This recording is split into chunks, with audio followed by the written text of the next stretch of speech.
امام احمد بن حنبل فرماتے ہیں سنو ولیوں کی توبہ، فرماتے ہیں اس کے کمرے سے چیخنے کی، یا اللہ معاف کر دے، یا اللہ معاف کر دے، اللہ معافی دے دے، تڑپ رہا ہے، رو رہا ہے۔ اور امام احمد بن حنبل فرماتے ہیں حال یہ ہے کہ اس کے کمرے سے لے کر آسمان تک نور ہی نور پھیلا ہوا ہے، نور ہی نور، اور وہ روتا ہے یا اللہ معاف کر دے، یا اللہ معاف کر دے۔ فرماتے ہیں میں سوچنے لگا معافی کس چیز کی مانگ رہا ہے؟ فرماتے ہیں وہ خود ہی بولا، اور معافی دیکھو بھائی، توبہ دیکھو اللہ والوں کی، کہنے لگا اے اللہ میں تیرا بندہ ہوں، تو نے زندگی دی، نعمت دی، آنکھیں دی، کان دیے، سانسیں چلائیں، بغیر مانگے سارا کچھ دیا، چاہیے تو یہ تھا کہ میں دن رات تیری بارگاہ میں جھکا رہتا، پر مجھے معاف کر دے۔ میرے اوپر امام احمد بن حنبل کے بھی حقوق ہیں، میرے مالک کا بھی حق ہے، اس لیے میں دن سارا عبادت نہیں کر سکتا، بس 5 نمازیں پڑھ سکتا ہوں، رات میں جاگتا رہتا ہوں تیرے حضور، اللہ وہ جو سارا دن میں عبادت نہیں نہ کر پاتا مجھے معاف کر دے، سارا دن لمبی نہ معافی دے دے، یہ توبہ ہے اللہ والوں کی۔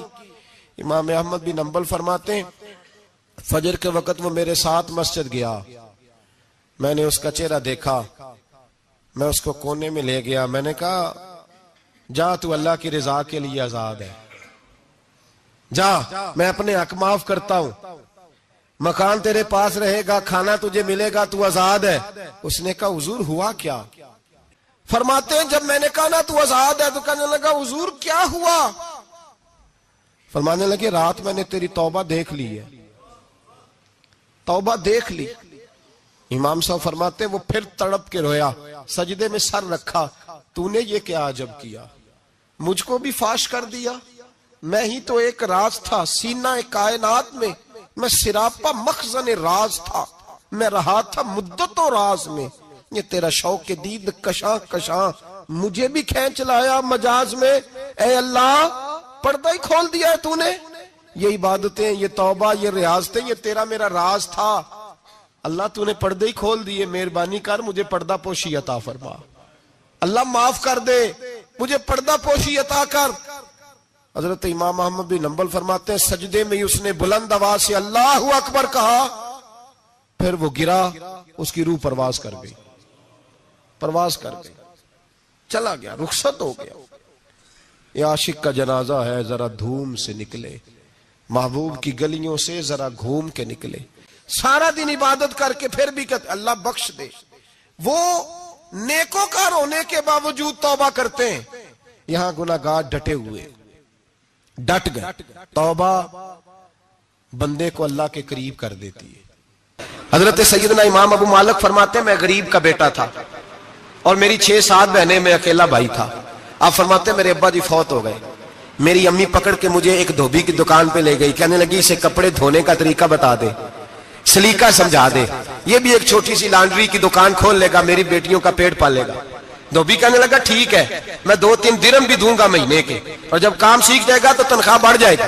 امام ابو مالک رحمت اللہ علیہ فرماتے ہیں میں بہنوں کے لیے روزی کمانے نکلا، میں بیوہ ماں کے سر پہ بوجھ اتارنے کے لیے نکلا، میں غربت کے عالم میں نکلا، رستے میں امام اعظم کا مدرسہ تھا، فرماتے میں وہاں چمکتے چہرے دیکھتا، لیکن اپنی غربت کو دیکھ کے میں آگے بڑھ جاتا، پریشان ہوتا کہ میں کیسے علم حاصل کروں گا۔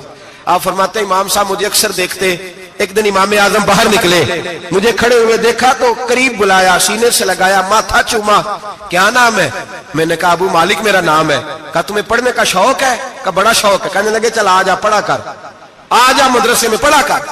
کہتے میں سارا دن وہاں پڑھتا، گھر سے کام کرنے آتا، سارا دن امام اعظم کے پاس پڑھتا رہتا۔ مہینہ آیا تو میری اماں کہنے لگی تنخواہ لاؤ۔ میں نے کہا امی جی تنخواہ تو وہ دے گا جو ڈیوٹی پہ جاتا ہو، میں تو پڑھنے جاتا ہوں۔ کہتے اماں گھر سے نکلی اور بڑے غصے کے ساتھ نکلی، کہنے لگی مولوی نے میرا بچہ خراب کر دیا، میرا بچہ خراب کر دیا، میں کام پہ بھیجتی تھی، اس نے کس چکر میں ڈال دیا، مسلوں سے بھی کبھی پیٹ بھرا ہے، کام بھی تو کرنے چاہیے نا۔ کہتے امام اعظم کے سامنے کھڑی ہوئی، امام صاحب بڑے امیر کبیر آدمی، اربوں خربوں پتی تھی، اور پھر اتنے بڑے عالم فقیر، سارا بغداد، سارا کوفہ، سارا مصر سلوٹ کرتا ہے۔ بی بی آئی اور تیز جملے عورتوں کا طریقہ ہوتا ہے، کہنے لگی مولوی تیری سفید داڑھی، تیرا اتنا نام، تجھے خیال ہی نہیں آیا میں بیوہ عورت میرا بچہ خراب کر ڈالا, میری یتیم بچیاں روٹی کہاں سے کھائیں گی, مسلوں سے بھی کبھی پیٹ بھرا ہے. کہتی اتنے سخت جملے کہے پر قربان جاؤ امام اعظم سنتے رہے اور مسکراتے رہے. کہنے لگے میری غلطی ہے, میری غلطی ہے, میری غلطی ہے, بی بی بھول گیا تھا, غلطی ہو گئی. بی بی کہتے تیری امام صاحب سنتے رہے. جب غصہ اتر گیا تو کہنے لگے اماں تیرا غصہ اتر گیا ہے, اتر گیا ہے. کہنے لگے تیرا بیٹا بڑا نیک ہے, تیرا بیٹا بڑا لائق ہے, تو اسے پڑھنے دے. کہنے لگے چپ کر بے مولوی, یہ پڑھے گا تو میں روٹی کہاں سے کھاؤں گی. امام صاحب کہنے لگے مجھے بتائے گی تیرے گھر کا خرچہ کتنا ہے. اس نے ایک لفظ تو ہے 3 دینار کا, ایک روایت ایسی بھی لکھی ہے بزرگوں نے, کہنے لگی 40 درہم ہے. اور اماں کہتی میں نے جان بوجھ کے زیادہ بتائے, حالانکہ میں کناب کا خرچہ کرتی تھی, لیکن جب کھلا ڈلا کرے تو وہ والا خرچہ بتایا. میں نے کہا 40 درہم خرچہ ہے, تو دے گا. تو کہتے امام اعظم کہنے لگے اماں تجھے لینے نہیں آنا پڑے گا, پہلی سے پہلے تیرے گھر میں پہنچ جایا کریں گے, یکم سے پہلے آئیں گے. او بھائیو کہاں استاد ملتے ہیں, کہاں استاد ملتے ہیں. کہنا آسان, بولنا آسان, سننا آسان. 20 سال تک امام ابو مالک کے گھر میں خرچہ دیتے رہے, وہ پڑھتے رہے. اماں کہنے لگی تو میرے بیٹے کو لگا تو لیا ہے تو پڑھ کے بنے گا کیا. حضرت امام اعظم فرمانے لگے بادشاہوں کے تخت پر بیٹھ کر بادشاہوں کے ساتھ کھانے کھایا کرے گا, ان کے ساتھ بیٹھ کے حلوہ کھائے گا, وقت آئے گا تو دیکھے گی. کہتے ہیں میرے امام انتقال کر گئے, وقت بیت گیا. ہارون رشید نے مجھے بلایا بغداد میں اور کہا میں آپ کو چیف جسٹس بنانے لگا ہوں. کہتے ہیں میں خوشی سے سجدے کرنے لگا, میں چیف جسٹس بنا. میں نے اپنی اماں کو خط لکھا کہ اماں بغداد آ جا, تیرے بیٹے کو اللہ نے بڑی شان عطا کر دی ہے. فرماتے ہیں ہارون رشید کی بیوی بڑی اولیاء کی علماء کی بڑی فرما بردار تھی, محبت کرنے والی تھی. اس نے حلوہ بنا کے بھیجا, کھانا بنا کے بھیجا. ہارون رشید تخت پہ بیٹھ کے کھانے لگا تو کہنے لگا امام صاحب آپ بھی یہیں آ جائیں میرے ساتھ. کہتے ایک کونے میں وہ بیٹھ گیا, ایک میں بیٹھ گیا, بیچ میں کھانا رکھ لیا. اتنی دیر میں میری اماں بھی پہنچ گئی. 2 لقمے کھائے تھے کہ اماں آ گئی. جب اماں نے مجھے تخت پہ بیٹھے دیکھا, ایک یتیم, ایک لاوارث, ایک بن باپ کا بچہ, وہ کل تک جو بہنوں کے لیے 4 دینار نہیں لا سکتا تھا, تخت پہ بیٹھ کے جب روٹی کھاتے دیکھا تو اماں تڑپ گئی, روئی, چیخیں ماری. میں نے کہا اماں کیا ہوا. کہنے لگی بیٹا مجھے تیرا استاد یاد آ گیا ہے, اس نے کئی سال پہلے کہا تھا اسے دین کا علم پڑھنے دے, اسے فقیہ بننے دے, یہ بہت آگے جائے گا. دیکھ آج اللہ نے تجھے کتنی شان عطا کی ہے. کہا بیٹا یہ کمال تیرا نہیں, یہ امام اعظم ابو حنیفہ کا کمال ہے, یہ ان کا کمال ہے جنہوں نے تمہیں یہاں تک پہنچایا. کوفے کا ایک امیر آدمی تھا, پھر غریب ہو گیا. غریب, غربت بڑی پریشانی ہے, بڑی پریشانی, بڑی آزمائش. غریب بیوقوف اس لیے ہوتا ہے کہ اس کی جیب میں پیسے نہیں ہوتے. غریب مجبور اس لیے ہوتا ہے کہ اس کے پاس ہوتا کچھ نہیں نا, تو ساری آزمائشیں کٹھی آ جاتی.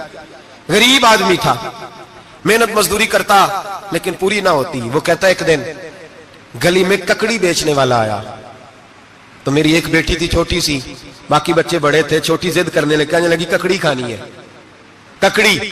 کہتا میں پریشان ہو گیا, دل ٹوٹ گیا. بیٹی نے سوال کیا ہے. فرماتے میں نے سوچا کس کے پاس جاؤں, کسی اور کے پاس مجھے سمجھ نہ آیا, میں سیدھا امام اعظم کے پاس چلا گیا. یہ شخص ہے جو مجھے دے گا بھی اور میرا پردہ بھی رکھے گا, مجھے دے گا بھی اور میرا, بولیے, میرا یہ پردہ بھی رکھے گا, یہ رسوا نہیں کرے گا, یہ فوٹو نہیں کھچائے گا.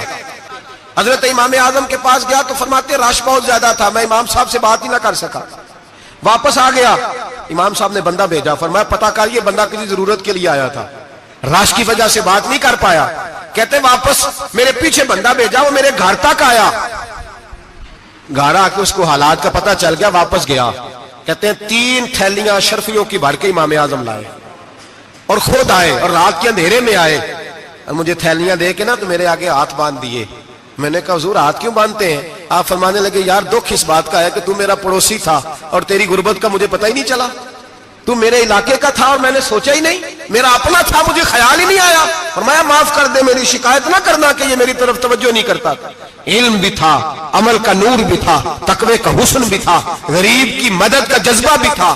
امام اعظم ابو حنیفہ رحمت اللہ علیہ نے ساری زندگی پیار کیا, محبت بانٹی, علم, فقاہت, تقوی, روشنی. امام اعظم ابو حنیفہ رحمت اللہ تعالی علیہ جتنے بڑے عالم تھے اتنا ہی بڑا خوف تھا اللہ کا دل میں, اتنا ہی بڑا خوف تھا. ایک آدمی کہتا ہے میں نے امام صاحب سے مسئلہ پوچھنا تھا, میں نے عشاء کی نماز امام صاحب کے پیچھے پڑھی. کتنی لوگ باتیں سنتے ہیں, اس کا اثر کتنا لیتے ہیں. لیکن امام صاحب رحمۃ اللہ علیہ کا طریقہ کیا تھا؟ کہتے میں نے امام صاحب کے ساتھ نماز پڑھی مسجد میں، تو قاری صاحب نے قرآن پڑھا، اذا زلزلت الارض زلزالها واخرجت الارض اثقالها، فرماتے ہیں آخری دو آیتیں پڑھی، فمن یعمل مثقال ذرۃ خیرا یرہ ومن یعمل مثقال ذرۃ شرا یرہ۔ اللہ فرماتے ہیں میں قیامت کے دن تیرے ذرے ذرے کا حساب کروں گا، ذرہ برابر نیکی ہوئی تو تیرے سامنے آئی، ذرہ برابر گناہ ہوا تو تیرے کس کے برابر؟ جی وہ کتنا ہوتا ہے؟ ریت کا ایک ذرہ، اس کے برابر بھی گناہ ہوا تو تیرے سامنے، یہ اللہ کہہ دیا ہے، تو ایسا انشاءاللہ ہو کے رہے گا۔ اللہ ایک دفعہ دکھائے گا، دعا فرمائے اللہ ہمیں معافی عطا فرمائے، اللہ ہم سے درگزر فرمائے، اللہ ہمیں بخشے ہوئے میں شامل فرمائے۔ یہ آیت امام صاحب نے سنی تو کہتے ہیں میں نمازی سارے چلے گئے تو امام صاحب بیٹھے اور یوں نہ اپنی داڑھی پکڑ لی، چراغ ٹمٹما رہا، کہتے ہیں داڑھی پکڑ لی اور امام صاحب بیٹھے۔ میں نے کہا کہ کسی محویت کے عالم میں ہے، سوچ میں، چلے میں تھوڑی دیر میں آتا ہوں۔ کہتے ہیں میں 2 گھنٹے کے بعد آیا تو امام صاحب ایسے بیٹھے ہیں داڑھی پکڑی ہوئی۔ میں نے کہا ٹھہر کے آتا ہوں۔ میں پھر 1-1.5 گھنٹے کے بعد گیا تو ویسے بیٹھے۔ کہتے ہیں تہجد کا وقت ہو گیا، میں مسجد میں گیا تو چراغ ٹمٹمانے لگا، ختم ہونے کے قریب آ گیا، امام صاحب بیٹھے۔ اب میں نے دیکھا کہ آنکھیں آنسوؤں سے بھری ہوئی ہیں اور اپنی داڑھی پکڑ کے کھینچ رہے ہیں اور کہتے ہیں یا اللہ تو اگر ذرے ذرے کا حساب لے گا تو ابو حنیفہ تو الجھ جائے گا، اے اللہ تو ذرے ذرے کے بارے میں پوچھے گا تو میں تو نہیں جواب دے سکتا، خدا بندہ اس طرح کر، میرے ان سفید بالوں پہ رحم کھا، اے اللہ میرے بڑھاپے پہ مہربانی فرما، مجھ سے نہ ذرے ذرے کا پوچھنا، میں بڑا کمزور ہوں، میں نہیں جواب دے سکتا، مولا مجھ سے درگزر والا معاملہ کر۔ کہتے تڑپ رہے ہیں امام صاحب۔ فجر کی اذان ہوئی تو امام صاحب نے دائیں بائیں دیکھا، میں پیچھے کھڑا تھا، میں نے کہا حضور ساری رات ہی گزر گئی، آپ ایک آیت سن کے پریشان رہے اور میں روزانہ 20 تقریریں سنتا ہوں، درجنوں حدیثیں سنتا ہوں، مجھے تو اثر نہیں ہوتا۔ آپ فرمانے لگے مجھے تیرے معاملے کا نہیں پتا، لیکن مجھے اگر تو نے دیکھ لیا ہے تو کسی کے ساتھ ذکر نہ کرنا مجھے، اور فرمانے لگا پھر تو نیک آدمی ہوگا، تجھے نہیں خیال آتا، تو میں تو جانتا ہوں من آنم کے من دانم، پتہ سارا ہے سردار نو کی تیانا، میں تو جانتا ہوں نا، مجھے خبر ہے، لہٰذا میں نہیں حساب دے سکتا، تیرا نہیں مجھے پتا۔ جتنا میرے بھائی علم زیادہ اتنا خوف بھی۔ حضرت عبداللہ ابن مسعود فرماتے ہیں زیادہ باتیں کرنے والا عالم نہیں ہوتا، اللہ سے زیادہ ڈر جانے والا عالم ہوتا ہے۔ جو آدمی لمبی چوڑی گفتگو کرے وہ فقیہ نہیں، وہ اللہ سے ڈرنے والا نہیں، بلکہ جس کو وہ بات کرے تو تھوڑی کرے، ڈر کے کرے، خوف کے ساتھ کرے۔ حضرت امام اعظم ابو حنیفہ رحمت اللہ علیہ مالدار تھے اور اپنے مال میں سے حصے نکالتے تھے۔ امام صاحب فرمایا کرتے تھے میں نے چند 1000 درہم رکھ دیے۔ حضور کس لیے؟ فرمایا لوگوں کو قرضہ دینے کے لیے۔ نبی پاک صلی اللہ علیہ وسلم نے فرمایا قرضہ لینے والے کو منع کیا ہے، فرمایا قرضہ ایک قید ہے، بغیر مجبوری کے نہ لینا۔ اب لینے والے بھی احتیاط نہیں کرتے، فٹافٹ قرضے کے پیچھے بھاگتے، بڑی مجبوری ہو تو قرضہ لیں، فرمایا مقروض قیدی ہوتا ہے، قرضہ لینے سے بچو۔ اور دینے والے کو کیا کہا؟ فرمایا اگر سامنے والا تنگ دست ہو نا، تنگ دست، تو اسے مہلت دو، جتنی تم مہلت دو گے اللہ اتنے پیسے روز صدقہ کرنے کا ثواب عطا فرمائے گا۔ نبی پاک نے کیا فرمایا؟ حضور نے فرمایا تجھے پتہ چل جائے کہ تنگ دست ہے تو مہلت دے، جتنے دن تو اس سے پیسے نہیں لے گا اتنے پیسے روز صدقہ کرنے کا ثواب دیا جائے، مجبور ہے سے مہلت دینی۔ امام صاحب کہتے ہیں میں نے کچھ پیسے رکھے ہوئے تھے، پس منظر یہ تھا کہ غریب لوگ آتے ہیں تو میں ان کی مدد کروں گا۔ امام اعظم ابو حنیفہ نے ایک بندے سے پیسے لینے تھے اور حال یہ تھا کہ آپ دھوپ میں کھڑے تھے، ساتھ اس بندے کا مکان تھا، لوگوں نے کہا حضرت دیوار کے سائے میں ہو جائے، فرمانے لگے اس سے پیسے لینے ہیں، اگر سائے میں کھڑا ہوا تو سود میں شمار ہو جائے گا، میں اس سے فائدہ نہیں لے سکتا۔ ایک بندے سے قرضہ لینا تھا، وہ آپ کو دیکھ کے گلی اور دوسری گلی میں چلا گیا، رستہ بدل گیا اور چھپ گیا۔